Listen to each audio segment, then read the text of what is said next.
¿Cómo han andado?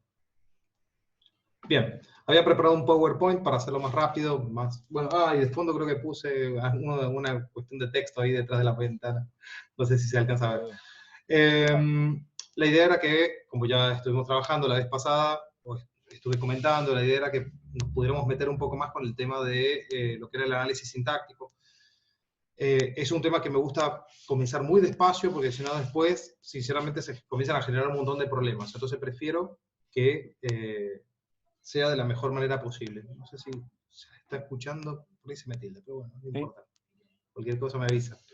Bien, entonces, como bien les decía, es un tema que me gusta ir, digamos, parte por parte, despacio. Es muy parecido, bueno, de hecho, lo he preparado en el PowerPoint ahora para presentárselos, es muy parecido al análisis de una hora, de un ejercicio combinado, de un ejercicio, perdón, algebraico, o de una ecuación matemática. O sea, analizar relaciones es más o menos lo mismo, ¿sí? Lo que pasa es que a uno se le hace el problema porque comienza a ver funciones o estructuras que en realidad son abstractas. Entonces, al comienzo parece un poco complejo por ese lado, pero yo les diría que no se dejen llevar por la intuición. Eso es lo principal. O sea, no se dejen llevar por la intuición. ¿Bien? Bueno, a ver. Vamos a compartir la pantalla. A ver si puedo poner la que me interesa. A ver, a ver. Bien.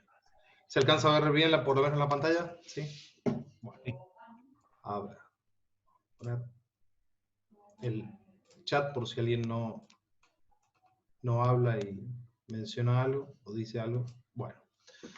Entonces, el tema de hoy, como ya había mencionado, era justamente lo que eran las funciones no recursivas, ¿sí? Parte 1 le he puesto porque en realidad esto se divide, ¿sí? O sea, es un tema largo, ¿sí? Empiezo por acá, que vendría a ser una descripción básica de lo que es el sujeto, el predicado, algunos tips o consejos, digamos, para tener en cuenta, ¿sí?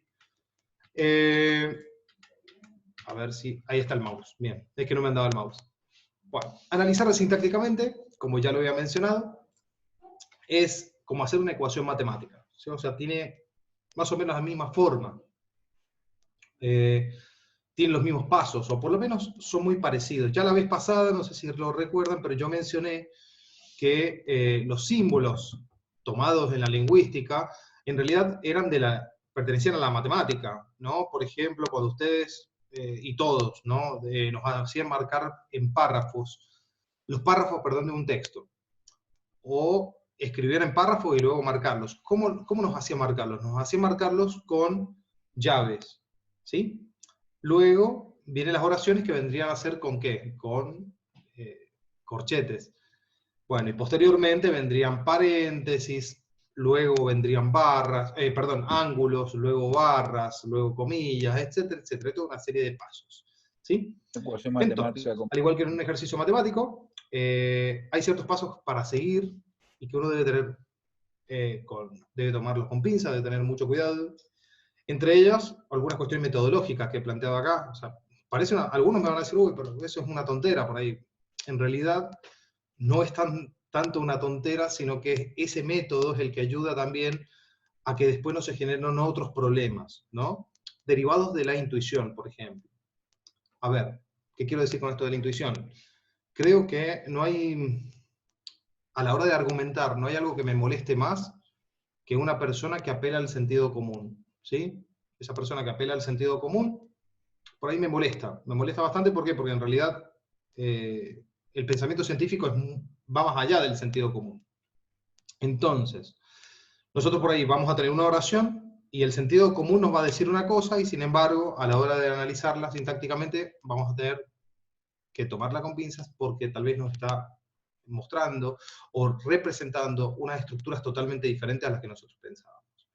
Entonces, básicamente, ¿cuáles serían estos pasos? Estos pasos básicos, recontra básicos. Transcribirla aparte, dejando espacio, un buen espacio, delimitarla entre corchetes, leerla detenidamente y observar por dónde voy a empezar a segmentar estructuras. En ese sentido es muy parecido a lo que es el análisis de una ecuación. Ahora bien, ¿Cuáles son las funciones no recursivas? Porque de eso se trataba la clase de hoy, o sea, de las funciones no recursivas de la sintaxis española. Ahora, voy a correr un poco las imágenes de video porque justo me estorban la vista. Dentro de los distintos métodos y funciones que pueden encontrarse en el análisis sintáctico, acá obviamente voy a presentarles lo que se llama primer y segundo grado, ¿sí?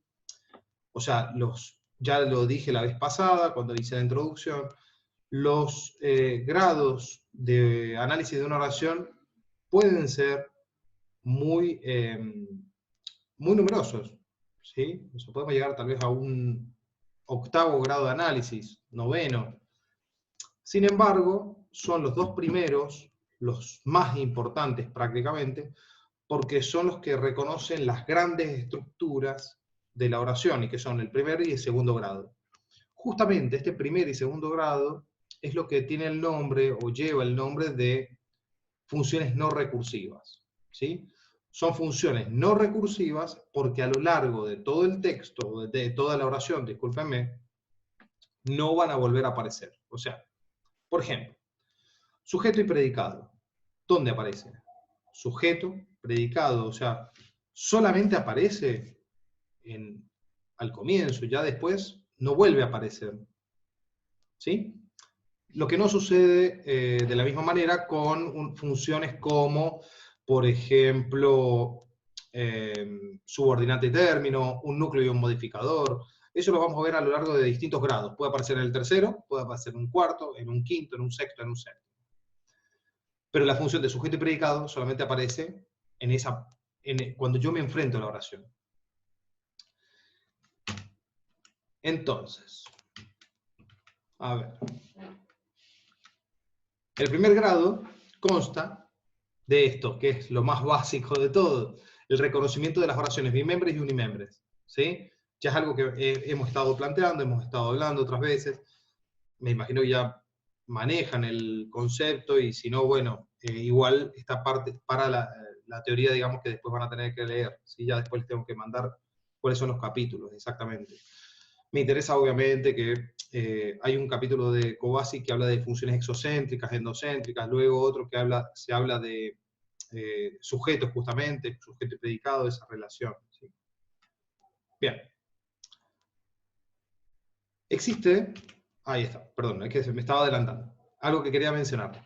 En torno a lo que es la relación de la bimembralidad de una oración y la unimembralidad, generalmente se generan diversos, hasta como mitos o costumbres que por ahí vienen arrastrándose desde que uno es chico, ¿no? O chica. Entonces, ¿con qué nos encontramos? Con la idea de que las oraciones bimembres tienen siempre verbo y las oraciones unimembres no tienen verbo. Eso en realidad es una falacia, ¿sí? O sea, es falaz. Eso hay que tener mucho cuidado, porque existen oraciones bimembres sin verbo, como en este caso, ¿sí? Los chicos en el jardín. He buscado una de tipo, esta se la conoce con el nombre de verbo elidido, ¿sí? Porque es como que se ha sacado el verbo y el verbo está reemplazado en esa coma, ¿sí? Entonces yo tengo, por un lado, el sujeto expreso simple, que son los chicos, y por otro lado, el predicado, o sea, lo que yo digo de esos chicos, o sea, esa información que yo cargo sobre ese referente, que es el predicado no verbal, ¿sí? Obviamente, en este caso, yo podría reponer incluso el verbo, ya sea el verbo estar, por ejemplo, los chicos están en el jardín, o los chicos juegan en el jardín, de última, si quiero rebuscarlo un poco más. Como bien comentaba, ahí está en el costadito en el consejo, puede ser que el verbo se haya elidido, y en este caso lo que hace falta es solamente recuperarlo, ¿sí? Entonces, hay unimembres con verbo y hay bimembres sin verbo. Si la oración tiene verbo, ayuda mucho, eso es lo que uno tiene que tener en cuenta. O sea, no quiere decir que, digamos, si no tiene verbo, no sé qué voy a hacer. No, en realidad tiene muchas formas de resolverla.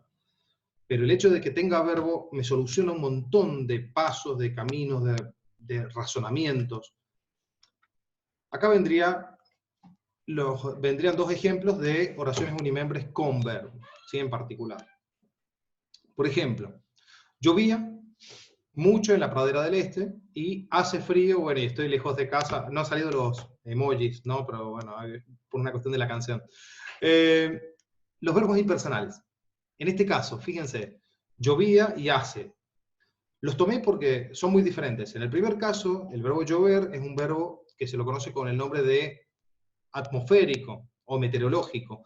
Entonces es un verbo que generalmente es un verbo impersonal, salvo, como yo ya había comentado en este curso alguna vez, en un uso metafórico donde un hablante diga llovían sus ojos en lágrimas. En ese caso particular, si tiene persona y serían sus ojos.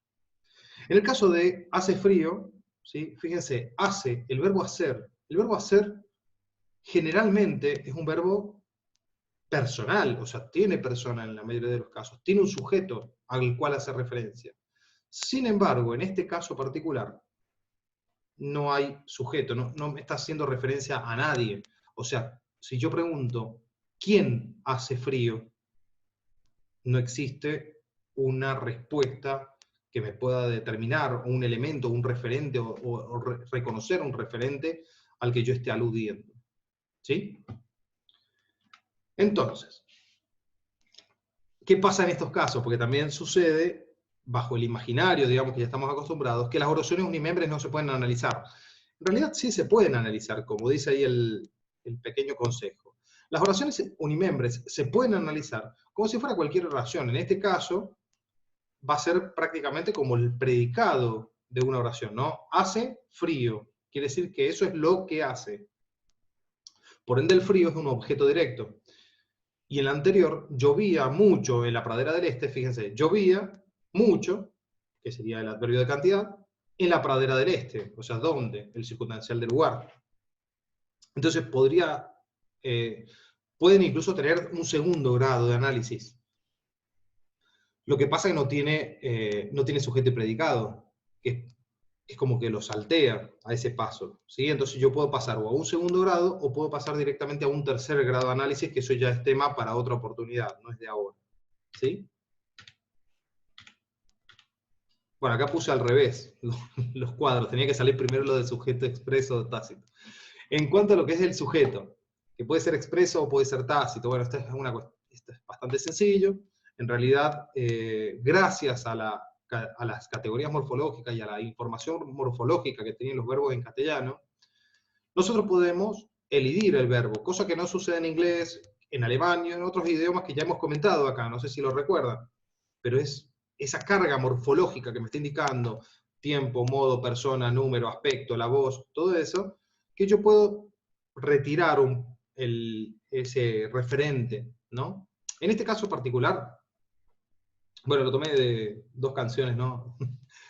En la primera de un tango, y las la tomé porque segunda de justamente es Zoom. el mismo verbo, pero aparece en con distintos sujetos, ¿no? En la primera, por ejemplo, en el tango famoso, justamente está elidido ese referente que sería el yo, ¿no? Entonces yo lo puedo reponer. Yo quiero emborrachar mi corazón. Igual medio que quedaría redundante, no me suena el tango con ese yo, ¿no? Pero bueno. Y en la otra canción, una canción bueno, de Sumo, ¿no? Del rock nacional, fíjense que a mí me llamó la atención porque justamente Luca Prodan, que era el cantante, no era hispanohablante, o sea, él era italiano, entonces el hecho de que aparezca el yo ahí, Usa mucho no sé más. si por una cuestión de métrica o por una cuestión de, del habla Que lo particular arrastra de de él, su ¿no? idioma Y nativo. entonces ahí aparece el yo, ¿no? Explícito, que es muy difícil que nosotros en castellano mencionemos el yo. Sí, eso por eso me llamó la atención y bueno, lo quise comentar. El sujeto expreso, obviamente, es el sujeto que está explícito, que sería el segundo caso. Y el sujeto tácito es el sujeto implícito. De hecho, en algunas gramáticas, por eso lo coloqué con esos términos, porque en algunas gramáticas aparece con esas denominaciones, ¿no? Puede decir que es un sujeto explícito o puede decir que es un sujeto implícito. Por otro lado, ahí aparece, fíjense en el recuadro ese del consejo, las funciones de sujeto y predicado son interdependientes, por lo que no existe sujeto sin predicado o viceversa. El hecho el hecho de, ahí falta un de, lo que pasa es por no querer caer en el dequeísmo, que en este caso sí era correcto, el hecho de que no se pueda ver no significa que no lo posea. Bueno, y me acordaba del Principito, ¿no? De lo esencial es invisible a los ojos. Claro, porque en realidad pasa por ese lado, o sea, una oración puede tener sujeto, pero no verse dicho sujeto. No quiere decir que no lo tenga, ¿sí? Entonces acuérdense del Principito, ¿no? De esa expresión famosa, de esa frase famosa, ¿no? Lo esencial es invisible a los ojos, porque justamente yo puedo estar frente a una oración que es bimembre, pero como no veo el sujeto, directa, por ejemplo, la primera, quiero emborrachar mi corazón, directamente lo analizo como una oración unimembre y le pongo al final unimembre, y ahí ya estamos metiendo la pata, feo, ¿sí? Porque estoy fallando en el primer grado de análisis. ¿Bien? Bueno, ¿vamos bien? Sí. Bueno, eso era el primer grado, o sea, cuando se reconocen, me olvidé de decirlo, y para redondear, cuando se reconocen si la oración es bimembre o unimembre, se reconocen los tipos de sujeto, si es expreso o tácito, si es simple o si es compuesto, el predicado, si es simple o si es compuesto, si es verbal o no verbal, ¿no? Y el segundo grado, que es el que más me interesa, de hecho ahora me gustaría ir poniendo, apenas termine la presentación, me gustaría poner algunos pequeños ejercicios, ir recordando de lo que tengan, algunas cuestiones ahí que tal vez están como muy guardadas, ¿no? En el segundo grado lo que se analiza es el predicado, básicamente. Y el predicado cuando tiene un núcleo y modificadores correspondientes al verbo. Modificadores verbales, ¿no? ¿Cuáles son esos modificadores? ¿Cuáles son esas estructuras? Bueno, pueden ser los objetos directos, pueden ser los objetos indirectos, el complemento agente, el predicativo y los circunstanciales, ¿sí? Esos vienen a ser los modificadores del núcleo verbal. Entonces, yo por un lado, esto es parte de la teoría, todo esto es la parte que van a tener que leer ustedes, ¿sí? Esta es la parte más pesada tal vez. No sé si para el jueves, pero ya por lo menos para la semana que viene, esto ya se debe estar manejando a nivel de conceptos particularmente. De manera muy rápida, los objetos directos suelen ser exigidos por el verbo, son funciones exigidas por el verbo, por verbos que se llaman transitivos. Pueden aparecer duplicados, y antes de la teoría decía que eran los objetos o pacientes sobre los cuales recaía la acción del verbo. Por ejemplo, yo perdí la billetera. La billetera es el objeto que ha sufrido la acción o el proceso ese de perderse, ¿no? Entonces se lo consideraba que ese era el objeto directo. ¿Sí? Actualmente también, pero hay otras explicaciones. Asimismo, como dije, está exigido por los verbos transitivos, entonces los verbos me indican, por ejemplo, o me exigen, por ejemplo, perder, sí o sí, perder requiere que yo comente qué es lo que he perdido. He perdido algo en particular, no es que he perdido cualquier cosa, o sea, ya de por sí, perder me exige que yo tenga que completarlo. Si yo dijera, yo perdí, ustedes me van a decir que perdiste. Ya puede ser un partido, puede ser la billetera, como dije recién, etcétera, etcétera. Ahora bien, muy ligado al objeto indirecto, o que la Real Academia lo llama complemento directo, no, prefiero el nombre de objeto, me gusta más porque estoy más acostumbrado. Y ustedes también, creo que lo tienen más arraigado. El objeto indirecto es aquel que generalmente está también muy asociado al verbo, está exigido por verbos transitivos, también se puede duplicar. Cuando se reemplaza, a diferencia del objeto directo, puede ser un pronombre personal como le o les, mientras que el objeto directo es lo, la, los, las, en tercera persona. ¿Qué otra cosa? Tiene, a su vez, la característica generalmente de más animado, o sea, generalmente es más animado el objeto de indirecto.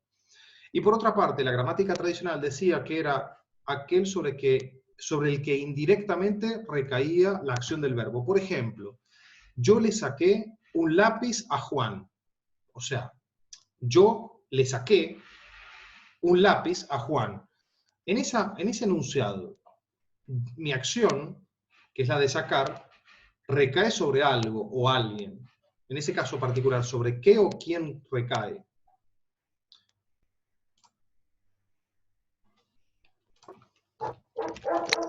Claro, es que se sale la ficha. Lo que pasa es que tengo una ficha que es muy mala, ¿sí? Y parece que está Bien. floja. Entonces tengo que cambiarla con esta otra y bueno, pasa. Bien. Bien. ¿Qué estaban diciendo? ¿Qué estaban preguntando? ¿Qué decían? ¿Ustedes me escucharon a mí bien o no? Sí, perfecto. Ah, bueno, por lo menos algo es algo. Bien, díganme. Sí, no, perfecto. Bueno, ¿qué problema tenían o qué me querían preguntar? Hablen ahora o callen para siempre. No, íbamos bien, sino que Andrés le iba haciendo preguntas y no respondía ninguna. No me quiere. No, yo no tengo soy hincha de abierto. Los Redondos, no me quiere. Yo tengo abierto en el costado la tabla de chat. O sea que directamente, si escriben por ahí, lo leo, lo alcanzo a leer. Por eso cada tanto pego una mirada. ¿Sí? Así no que hay bueno. problema. De esto, Bien, profe, bien, usted nos bien. había dicho después que nos iba a Vamos bien, pasar vamos bien.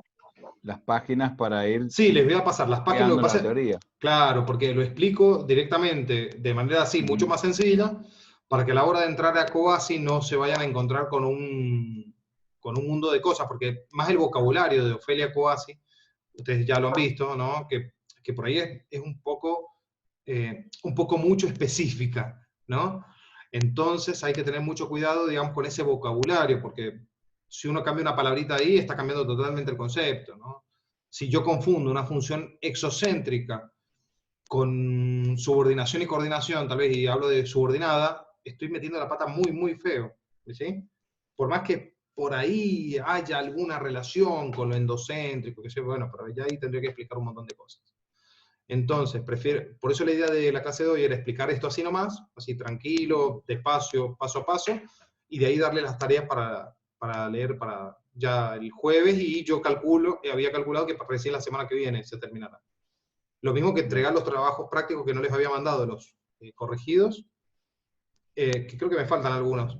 Y lo que más me interesaba, el práctico número 4, que es el 4 no, el 5 ya, bueno, no me acuerdo el número, que es el de los verbos que yo les había comentado, ¿sí?